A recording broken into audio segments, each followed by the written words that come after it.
Bakit Panginoon ko?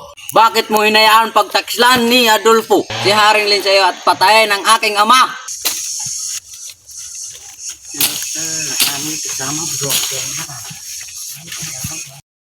Tara na! Kay lupit mo! Kinuha mo ang aking minamahal! Kinuha mo si Flerida! Alam ka rin ang Albania, alam mo. Saan kaya nanggagaling ang boses na yun? Sa kanyang paghahanap, may nakita siyang isang nilalang.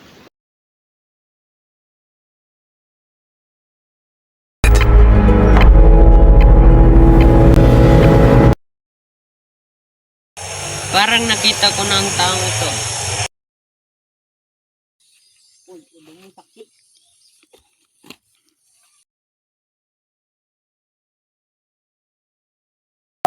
Laura. Isang muro, isang kaaway. Bakit mo ako tinulungan? Hindi ko natiis na ikay hindi tulungan. Ano ba ang iyong problema? Maaari ko bang malaman? Sige, umpisahan ko ang aking totoo. Mula noong ako ay nasa atin. Ako si Florante.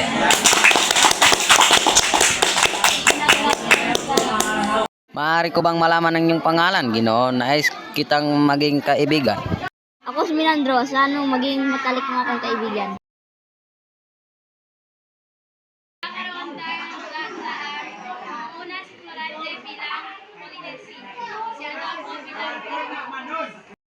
Kapurian po iyo ginagaw, dapat kang mamatay.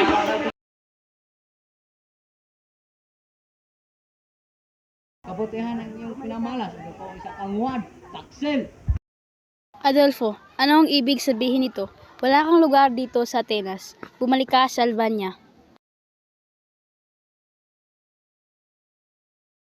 Siguro nga pinakapat.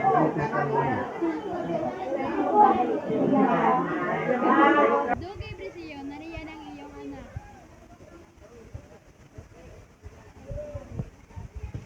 Anak! Ama. Ako'y nagagalak na muli kayong makita. Magandang araw, Duque Bercio. Batid kong alam mo bakit ka ba naririto ngayon sa palasyo. Dahil ang korontunay ay nangailangan ng ating tulong.